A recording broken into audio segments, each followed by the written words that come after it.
Welcome to Twice 5 Miles Radio, fertile ground for conversations worth listening to and remembering. I'm your host, James Nave, always airing first on WPVMLP Asheville 103.7 and streaming online, WPVMFM.org, the voice of Asheville heard all over the world. This show is also heard on other community radio stations like KCEI, Cultural Energy Radio, out of Taos, New Mexico. The Imaginative Storm Writing Project sponsors Twice 5 Miles Radio, and if you would like to learn more about how to make your writing better, you can always go to imaginativestorm.com for that information.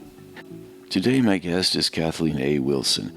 Kathleen's a successful visual artist who lives in LA. She's also a writer, and she's been on some of our Imaginative Storm Saturday writing gatherings on Zoom, and that's how I got to know her. And I thought it would be interesting to interview Kathleen because she reflects on painting very often in the Saturday morning sessions, and she also generates terrific written material.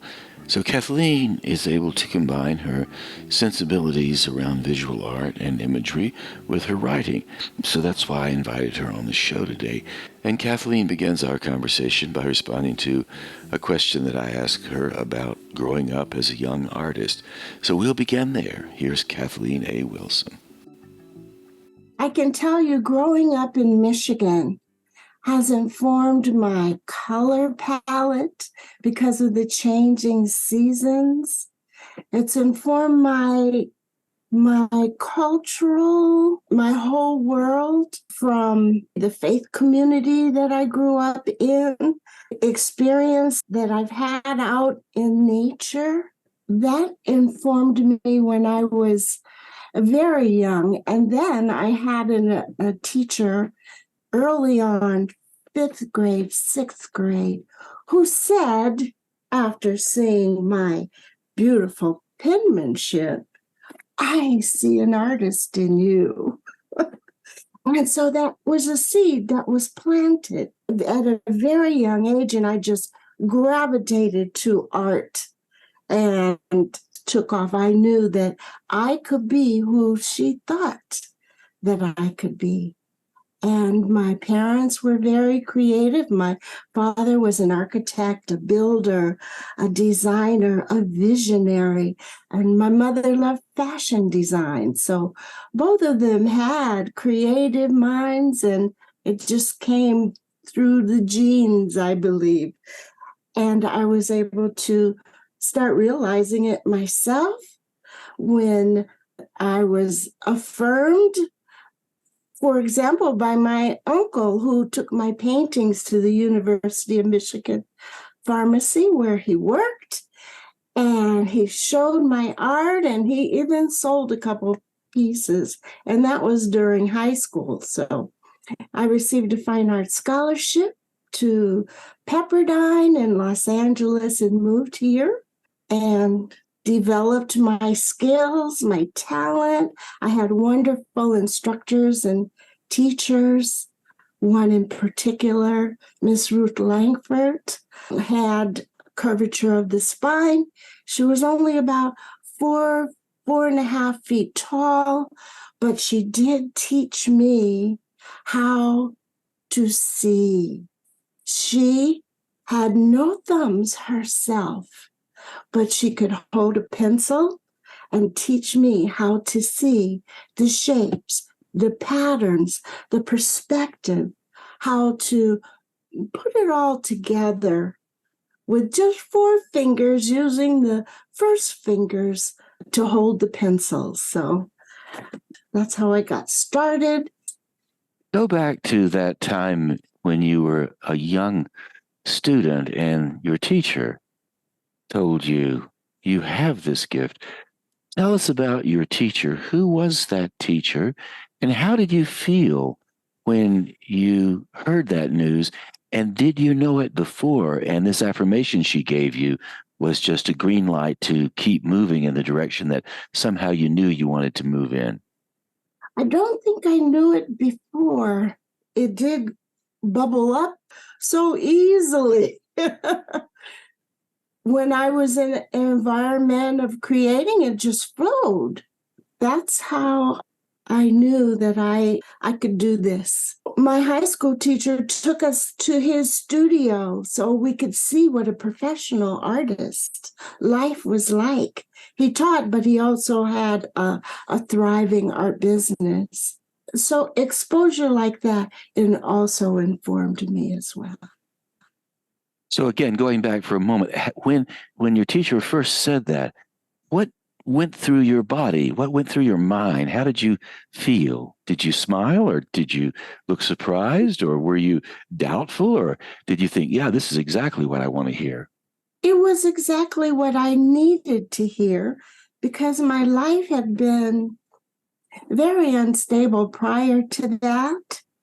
My parents were in a tumultuous relationship. And so me and my brother would be in the kindergarten in Michigan, first grade in Los Angeles, second grade in Michigan, third grade in Los Angeles, fourth grade, just back and forth, flying back and forth because my mother didn't want to leave home and my father was a pioneer. He wanted to make something better of himself in a bigger city. So her saying that to me gave me, I guess, a sense of myself and a foundation to spring from, something my own that I could express. When you were doing this work as a young student in middle school, and then you moved into high school and then on to Pepperdine, what was your community of friends like around you? How did they respond to what you were doing? Did you draw other people who did the level of work you were doing? Or did you find people staring over your shoulder going, what in the world are you doing? In high school, because of the back and forth, I had not grown up with those kids who had been together from almost childhood. They knew each other. So I really felt like an outsider, couldn't relate at all. High school was pretty miserable for me. I did not connect to community that way. And yet you continued to build your work. What was it that pushed you? Why were you able to do that with the disruption that you were experiencing by coastal disruption? Yeah. Just the inspiration, a word spoken. Wow, you really are good with your hands. Oh, that's an excellent idea. I could never draw myself, but you have the gift. I kept hearing that, those affirmations. And that is what spurred me on from my teachers, my father, my mother. How do you deal now with people you encounter who have talent? You're a very optimistic person, clearly. Yeah. Do you deliberately come into a situation thinking, I remember my childhood. I remember what it was like. I now know what to say to this person who's aspiring to do something. Absolutely. I have a mentee now. I met her in her senior year of college, and she's an amazing artist. She has that special gift of sight, eye, hand coordination. She's more of a realistic artist where she can do portraits that look exactly uh, like the like the person. But yes, absolutely, my experience is priceless. When I talk to her, I'm fully aware of the space that she is coming from, and so I inspire her.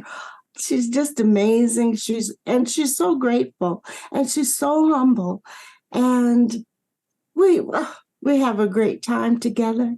We paint together. I give her maybe things that she didn't see or things that she can pull out of herself to interject into her work. What has she given you didn't see or didn't know? Oh, let's see. She has given me even more confidence in myself. because of the way she has reacted to me. I feel stronger. I feel my muscles stronger. My creative muscles, just my view is expanded. Probably because I know that it's vital what I say to her, for her to be able to blossom. It's like fertilizing the soil so that she can blossom. So, yes, I'm fertilized and she's fertilized.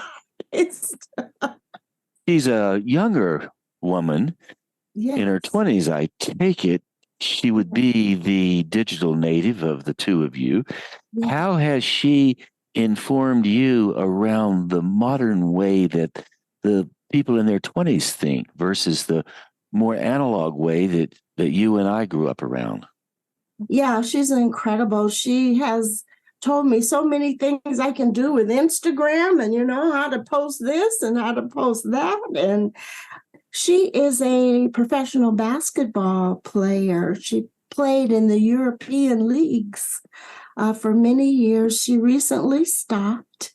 I talk to her like she's running a play, like she's running a basketball line. Play runs that they write down, they don't always follow them, but at least it's a guide to get to the basket, to get to the goal. So that's what she does for me digitally. All of the Instagram, LinkedIn, Facebook, all of those social medias, she is so adept with them that I learn every time that I'm in her presence.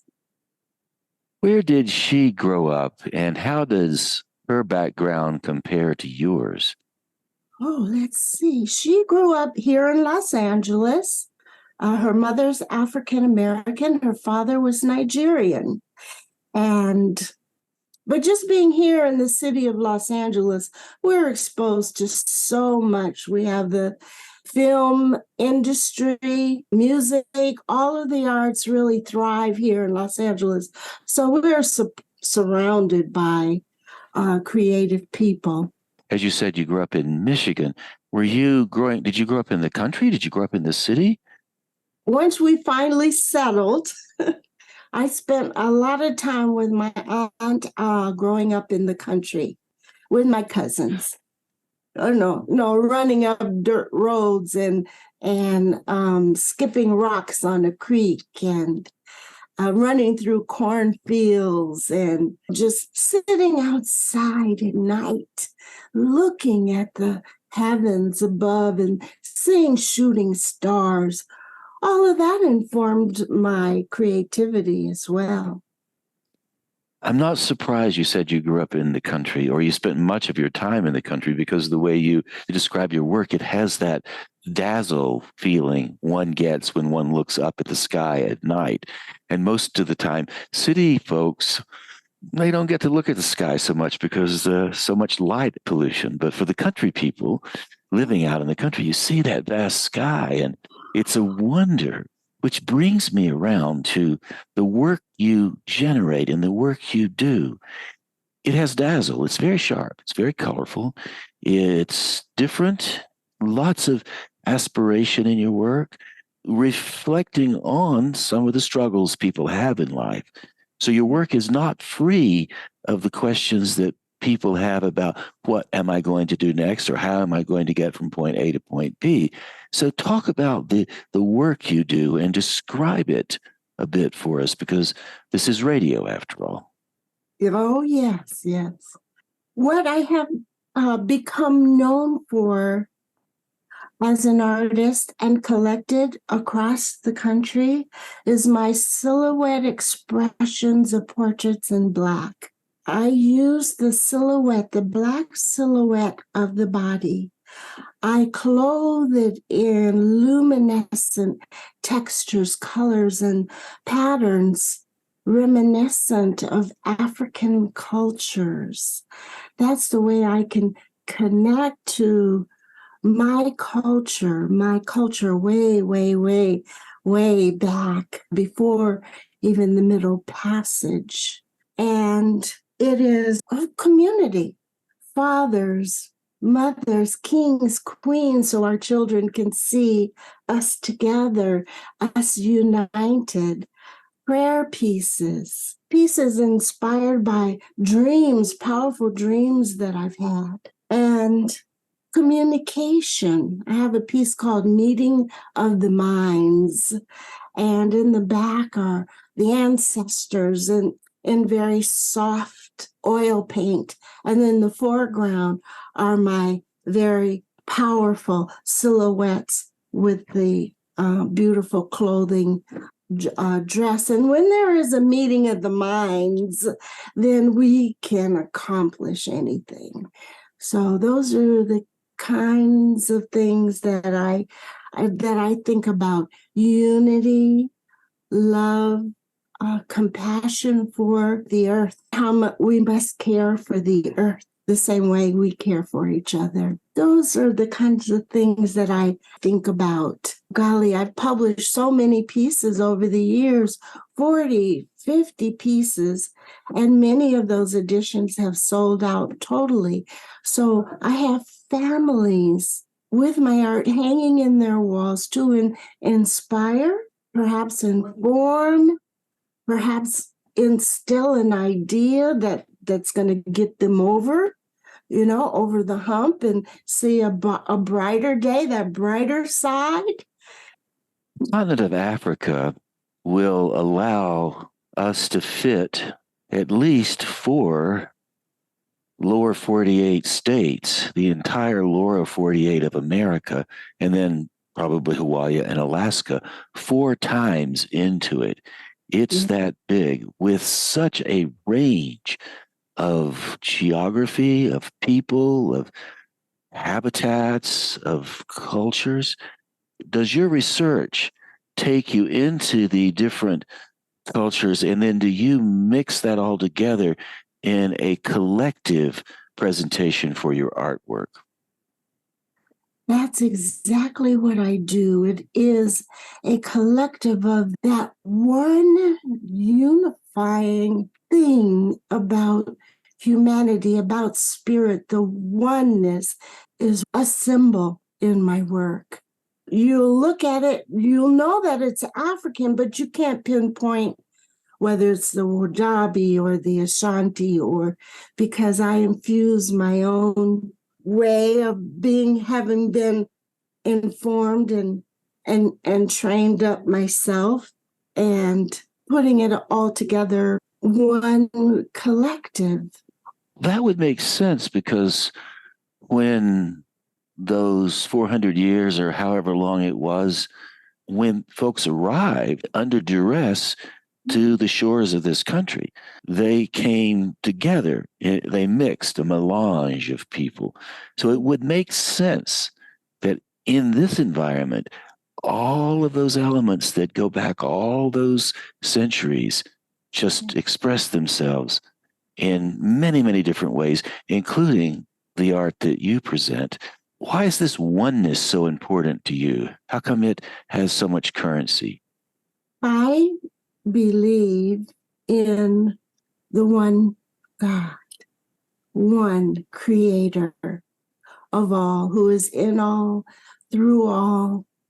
And that oneness is what I seek. It's what I seek. So through the artwork, I become one. Do you ever feel disconnected from that oneness? Because if you seek it, that implies that maybe you want to find it, or are you just looking for more of it, or is there some way of measuring it? I have found it, and there is no measuring stick. There's no measure. I've just found it. Or how does knowing that the oneness, which is, in my mind, infinity, the complete proposition, which has no end, it has no beginning, it's always existed. There's no way to start or finish it. So we are always going to be embodied in this infinity forever. And we are in forever right now, because forever is now. Yeah. So how does that help you interact with the art when you go to that canvas and you pick up the brush, do you know what you're going to do? Or are you waiting for the oneness to inform the first stroke of the brush, the first color? You said that well in your question. I don't know what I'm going to do because I am a channel of the inhabitation of the oneness. So the oneness expresses itself through me. There's a book written by Reverend Cecilia Williams Bryant, and she wrote about my work. And it's called I Dance with God. May I share it with you? Yes. Listen to the bodies of the women and the pietà of John Biggers and the paintings of Kathleen Atkins Wilson.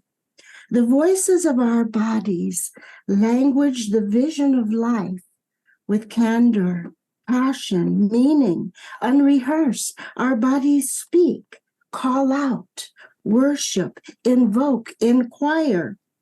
Even when we find ourselves entrenched in a wordless experience. Consequently, when my body is endued with the power and presence of the Holy Spirit, my body can speak holiness. The scriptures indicate that the very shadows of the apostles brought healing. Amen. So the silhouette is the shadow, the lines, the colors, textures, and pattern are the structure, makes us see or helps us to see oneness. Our bodies, like so many things in nature, are beautiful. Clearly, you have a great connection to that beauty, and your work shows that, and the piece you just read certainly confirms it. Why do you think we have such trouble in this culture, the American culture, and maybe other cultures as well, around our bodies? Our bodies are so beautiful, they're so natural, they're so at ease with being bodies. What's going on here, Kathleen? Give us some insight. Our bodies are absolutely magnificent. It's just unawareness. I think just unawareness. First thing we do is cover up. We put a diaper on it. But every Thursday night, I go to the Otis Art Institute, and there I take a life drawing session, a 3-hour session with a nude model, sometimes male, sometimes female, and we sketch the body for 3 hours, sometimes 3-minute poses, and sometimes 10 or even 20-minute poses. And during that time, I tell you, I am lost in the world of the body. It changes, it moves, no matter how hard I try to capture it, it's elusive. So when you see my sketches, there are a sequence of lines because the body is not still. As long as there's breath and life, there's movement. And it is just wonderful. I wish everyone could take a life drawing class to see how beautiful they are as human beings. How long does it take from the time you get to the life drawing class until you really drop into that flow? Is it instant? You said you just forget about everything when you get to the life drawing class. How fast does that happen for you? Right away, because I've trained myself. I've trained my sketching muscle, so I'm able to just jump right into the flow. You know, Nave, I took Artistsway from Kelly Morgan, and one of the things that Julia Cameron wanted us to do to recover our sense of creativity is to go on an artist date. And so this life drawing sessions are for me, and for me alone. a date with myself, with my artist, with my friend, to express and just be free. So I think that's why I'm able to just flow into it. Curious about The Artist Way, which of course Julia Cameron wrote. Many people know that. Some folks listening may not know that. It's a book about freeing your creativity. As you've been talking, mentioning your creative champion, the woman who first told you you could write, and then the other people who helped you along. And then when you went to Pepperdine, you had all that help, and selling your work at the pharmacy and you getting paid early for this. Yeah. When you came on The Artist Way, which is about liberating one's creativity, why would an artist like you, fully formed, rolling right along, what was it that drew you to a book that is for people who want to find their way as an artist, The Artist Way? Nothing is written in stone. Things change, people change, things happen. And it changes your perspective, changes your outlook. So for me, Julia Cameron's book, The Artist's Way, was sitting on the shelf in Barnes and Noble, just as I was asking God to please help me, because I had lost my way, my creativity, because I was a caregiver for my father, who had recently passed. And I had cared for him for 5 years. He was diabetic. He lost a foot. He lost a toe. He lost a leg. Then he lost his other leg. Then he lost his sight. But I was his only source of help. I was his only daughter. And I poured all of myself into him so he could have the best life possible. And I saw him all the way through to the end, but it drained all of me. So when I asked God for help, I found the book on the shelf at Barnes and Noble. And then I found a facilitator, a wonderful facilitator, and her name was Kelly Morgan. I think you know Kelly. And Kelly was able, through Julia's book, doing the exercises, and me opening up, being willing just to be there and be committed to it. That's another thing that Julia says. Go on an artist date, show up, show up to the exercises, and write 3 pages a day. Write 3 pages a day, whatever, let it flow through you, whatever may come. And even if you don't know what to write, you write, I don't know what to write. And then your spirit will open up and it will start to flow. So that's how I was able to move back into position. I was way on that dark side. And then I saw the light side, and Kelly helped me to facilitate it on that fine balancing line. So when you were taking care of your father for the 5 years, and that's a big burden that many people have to carry. Yes. Did you completely move away from your art, or did you continue to try to keep your business moving and you just kind of shrank in the art? How did that work? I did shrink. I did, absolutely did, because I mean, we had appointments, and he had the finest, he was with the VA system. And it was extraordinary for us. They took care of us. It was just wonderful. But we had to make a commitment to get him there, to get him to his appointments, to make sure that he ate right, to make sure that he got everything that he needed. It was so hard. It was so hard. And he said to me one day, I think you're more sick than I am. Well, it turns out I was.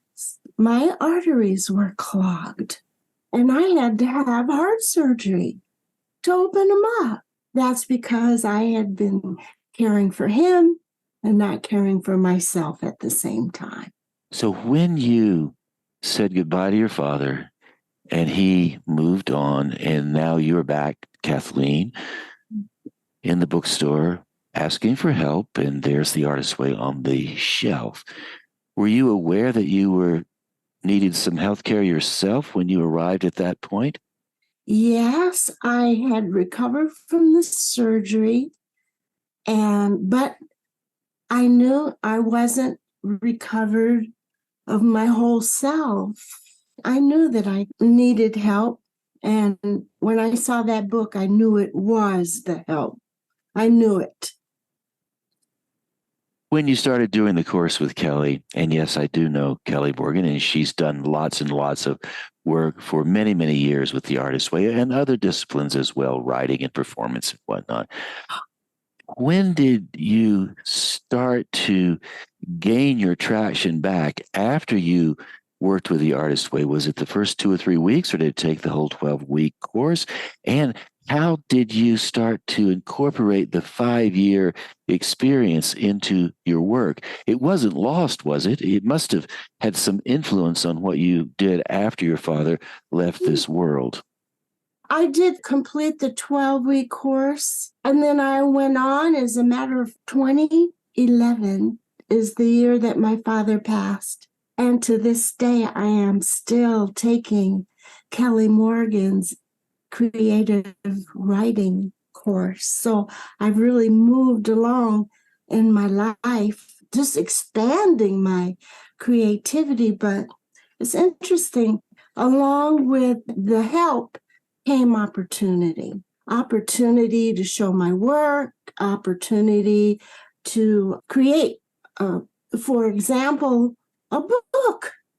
I created the illustrations for a book about the journey of music of the African diaspora from antiquity to modernity. I illustrated this book digitally. I used Photoshop, but I also included my work, my paintings in each image. And there were 15 images that I had to complete to tell the story. Because of my father's strength and creativity and being a builder, I was able to use those principles along with the artist's way, the creative part, to put it all together, left brain, right brain, to put these amazing historical images together that are just stunning, just in using Photoshop. But the images that I've created over the years are incorporated into each piece. So I hope that the writer will see it through to completion. So we'll see. We'll see as time goes on. Well, when you move back into your work as the visual artist, did you find that your father's spirit was there with you, and also your mother's spirit was there as you moved into the Artistsway, and then you moved into the work that you were doing again? Oh, I feel them every day. I feel their spirit, their strength, their determination, their creativity, their they're wanting me to be and do the best that I could be. What our parents want most for us, it's with me. It's there's no separation. So as we close this down, we're getting close to the end of our time together. Tell us a bit about where you're going with your work so people can connect with you, so they can find out what you're going to be doing in the next year or so. Well, I don't know what I'm going to be doing, I'm just going to be available and excited, anticipating what's going to come out of me next, the opportunities that are going to come my way. I have 4 shows a year here at my studio and home, winter, spring, summer, and fall show. And I invite the community and collectors to come. And I don't go out as much to travel the nation like I used to. My husband is retired now, so we have a pretty stable collector base now. So when I create things, people come. I have a program called Art on Monday, where I send out a work of art every Monday, which is available for purchase, along with a little newsletter, a little description of how it was created or what I had in mind. And I've been doing it for about 2 years now. So Art on Monday is an idea that I came up with to keep my art in front of people. So when they do think of an artist or art for that they need for their homes, I'm available, and they can look back through the images and find things that they might want to own. So there have been plenty of songs written about how miserable Monday is because it's the beginning of the work week. So you have flipped that on its head, and Art on Monday is the beginning of the creative week. So how do people connect with that? What's your website, and tell us how we can get in touch with you? All right. My website is Kathleen, Kathleen, A as in apple, Wilson, Wilson, KathleenAWilson.com. Go ahead. And I have an Instagram, Kathleen A. Wilson Art. And I have a Facebook page, Art on Monday by Kathleen A. Wilson. So Kathleen A. Wilson is everywhere on the internet. Well, Kathleen, thank you so much for taking the time to be with us on Twice 5 Miles Radio. I really do appreciate it. And I love being here talking with you and expressing a part of my life. And there you go, my friends. Thus concludes my conversation with Kathleen A. Wilson. KathleenAWilson.com is her website if you would like to view some of her visual art. It's really, really stunning. I enjoy going there and just looking at what she has to offer, and I bet you will too. Towards the end of our conversation, Kathleen mentioned The Artist Way and how Julia Cameron's book of the same name, The Artist Way, had really helped her to keep her creativity and her painting on track. If you are familiar with The Artist Way, you'll know that it's a book about freeing creativity. It's used by people all over the world. And since Julia Cameron wrote The Artist Way, she's written numerous other books on creativity. Julia and I have known each other since 1995 when we first started working together in the Artist Way Creativity Camp, which we held in Taos, New Mexico, from 1995 through 2001. Kathleen mentioned that I know Kelly Morgan, who was the woman who facilitated Kathleen's Artist Way Creativity Workshop. Well, Kelly and I met when she came to guest teach at one of the creativity camps in 1996. So yes, I do go way back with Kelly, and she does an excellent job out there in LA with the Artist Way material. So with the Artist Way in mind, I thought you might like to hear from Julia. I did an interview with her a while back, and in that interview she talks about the tools of the Artist Way: morning pages, walks, and artist dates. So I thought, since Kathleen referenced Julia, you might be interested in hearing what Julia has to say about the basic tools in her book, The Artist Way. Julia begins by talking about spirituality and creativity, and then she moves on to the Artist Way tools. So here's Julia Cameron. Creativity and spirituality are one and the same thing. That as you work on your creativity, your spirituality blossoms, and as you work on your spirituality, your creativity blossoms. I believe that there's a river of creativity and inspiration that flows just beneath the surface of ordinary life. So as we work with the artistsway tools, we start tapping into this river. As we become accustomed to creativity as a way of life, we find that the inspiration is readily available. The artistsway keeps me persevering. It urges you forward gently. It coaxes you into creativity. I often say that, well, there's just 3 simple tools. When I wrote the book, I thought there were 2 simple tools, which were morning pages, which, as we know, are 3 pages of longhand morning writing about anything. Strictly stream of consciousness. You don't censor them. You don't reread them. You simply write what's at the top of your mind. Morning pages are, I think, a form of prayer, that what we're doing is we're telling the universe or God or the higher power or the muse, however you care to conceptualize it, you're saying, here's where I'm at. This is what I want more of. This is what I want less of. This is what I believe in. This is what I need to believe in. When you do morning pages, you are moved into action. It's a daily risk to write the pages, and that little risk of writing the pages leads to bigger risks. I have a fantasy. Okay, I die. I get to the pearly gates, and St. Peter is there, and he says, "Why should I let you in?" And I take a deep breath and I say, "I convinced people to write." And he says, "Come in." So morning pages were the first tool, and the tool for which I am most known. They differ from journaling.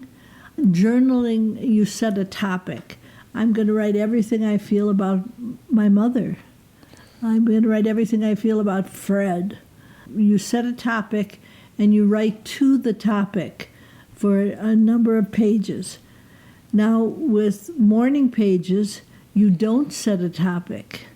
You go topic to topic to topic. It's a little bit like you have ADD. What you're doing is saying, the car has a funny knock in it.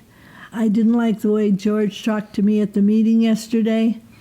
I forgot to call my sister back. I forgot to buy kitty litter. You jot down whatever crosses your consciousness. And in that sense, it's similar to meditation. When you sit in meditation, you watch cloud thoughts drift across your consciousness. With morning pages, you write your cloud thoughts down. So that was the first tool. The second tool was something called an artist date, which is 2 parts, part artist and part date. It's a festive solo expedition. You do it once a week to do something that just enchants or interests you. That the artist dates are what give people a feeling of benevolence. They often go from feeling that the world is sort of a hostile place to feeling like, oh, the world is a good adventure. I get it. So that's the artist date. And then it was week 12 of the artistsway, the very tail end of that book, where I said, P.S., exercise. And I knew exercise was important enough to put in the book, but I didn't know how important it was. So now I've been teaching 25 years, and I find that I assign exercise, take 2 walks a week, 20 minutes apiece, all by yourself, and let yourself just mull. So those are the 3 basic tools. And I trust them. I trust them. People typically say, Julia, I don't have enough time to do morning pages. And I say, morning pages win you time. Because what happens is they make you alert to what I call choice points. And as you go through your day, you'll see, I have 20 minutes here. Shall I do something productive or shall I do something non-productive? And they lead you into productivity. That's a wonderful note to close this conversation on. Julia Cameron, thank you for being in my life for a long time. It's just wonderful that we've stayed in contact all this time. I've loved working with you and talking to you, and I love it sometimes when the phone rings and you're on the other end, and that very day I mentioned your name. It may have been 6 months since we last spoke, and I sometimes wonder, how did she know to call then? So thank you, Julia Cameron. It's a real pleasure to have you on Twice 5 Miles. Thank you, Nave. And that was Julia Cameron reflecting on the tools in the artist way. The artist way has really done a lot for me, and now what I'd like to do is to play a piece of music that Walter and Parks and I collaborated on, and actually the theme song for this show, which is playing underneath me right now, is the beginning of that piece of music that Walter and I put together. I do the spoken word part, and he does the music part, and it's titled Cash. So here it is to take us to the top of the hour.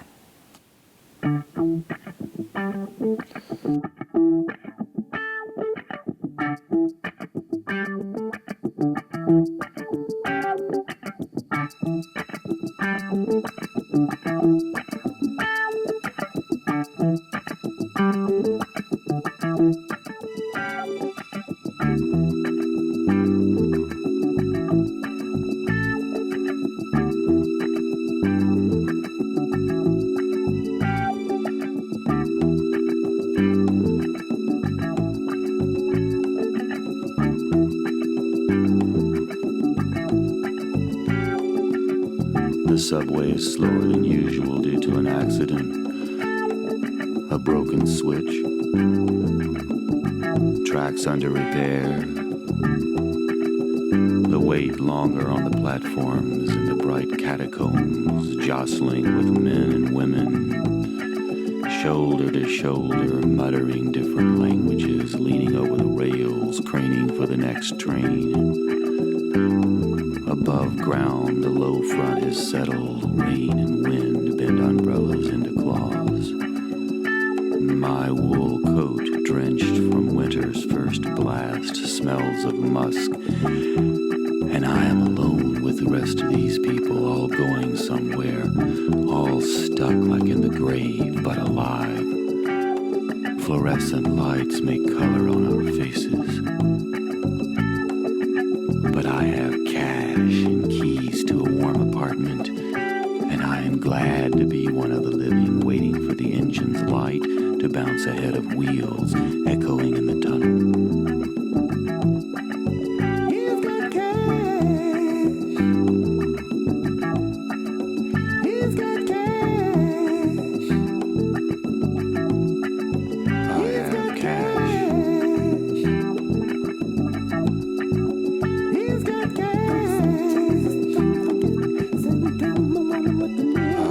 cash.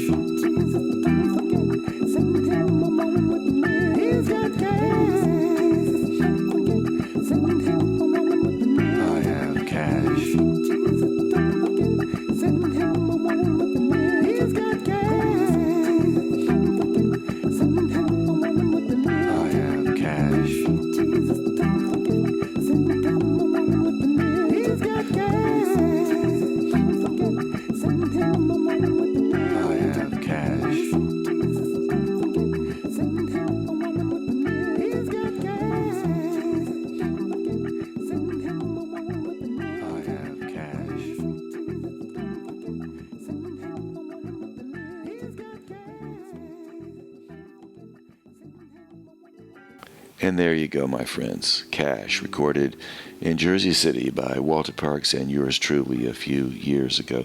I wouldn't have been able to do that, wouldn't have had the wherewithal, the spine, courage, if you will, if it hadn't been for being involved in the artist way work, which has influenced many people, Kathleen A. Wilson being one of them, Elizabeth Gilbert, who wrote Eat, Pray, Love, being another. She said if it weren't for the artist way, Eat, Pray, Love wouldn't exist. So this book has a great range, and I hope if you have an opportunity to flip through it, or if you own it, you'll take it off your shelf and flip through it and find some good things to work with. And on that note, I'd like to say thank you for listening to Twice 5 Miles Radio, fertile ground for conversations worth listening to and remembering. I'm your host, James Nave. Always broadcasting first on WPVMLP Asheville 103.7 and streaming online WPVMFM.org, the voice of Asheville. Heard all over the world and on other community radio stations like KCEI, Cultural Energy Radio out of Taos, New Mexico. Thank you once again, Walter Parks, for our theme song, walterparks.com. And thank you to Devine Dial for managing WPVM-FM. If you'd like to reach out to me, Nave at jamesnave.com. I'm always available to receive your emails. This show's sponsored by the Imaginative Storm Project. If you'd like to improve your writing chops, you can always make a visit to imaginativestorm.com, and there you'll find all kinds of good stuff that will improve your writing. And so till we meet again, I'll catch you on that turnaround somewhere down the line. And while you're moving down that line, here's just a little bit more music from Mr. Walter Parks. This piece you're going to hear now is called A Holler, and it comes from the old days when people in the Florida swamps hollered as a way of communicating. They were hollering when they were leaving, and they would holler when they came back home to let the folks know they were arriving. So here is one of Walter Parks' modern renditions of an old something that few people know about called the holler, which started in the Okefenokee Swamp in Florida.